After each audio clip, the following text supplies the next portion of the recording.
Le club, il a un budget prévisionnel qu'il établit à partir des subventions publiques et puis de sa recherche de partenaires et de ses revenus.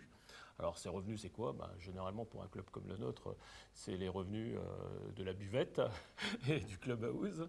Et puis, bon, mais plus sérieusement, effectivement, depuis un an, d'une recherche assidue de nouveaux partenaires. On est passé en un an de 5 à 6 partenaires publics et privés à aujourd'hui 21 partenaires publics et privés.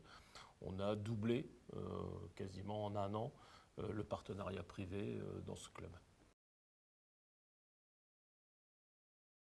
Les difficultés majeures à financer pour un club comme le LMRCV, c'est surtout l'enveloppe déplacement, qui est une enveloppe conséquente.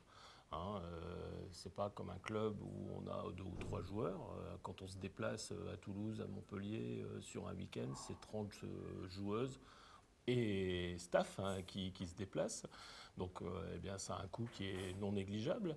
On a vu pendant les phases finales qu'on est tombé pendant le week-end de Pâques ou pendant le week-end du 1er mai, avec des contraintes de place dans les TGV qui étaient très, très fortes, et donc et des coûts du coup qui sont aussi plus élevés. Alors on a la chance d'avoir parmi les partenaires un transporteur aujourd'hui qui nous trouve souvent des solutions et les plus économiques possibles.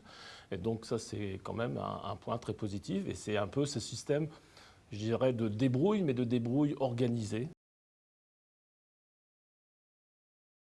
Pas vraiment beaucoup d'argent parce que il n'y a pas y a pas de prime liée à la performance de la part de la fédération. Hein, on est toujours logé à la même enseigne.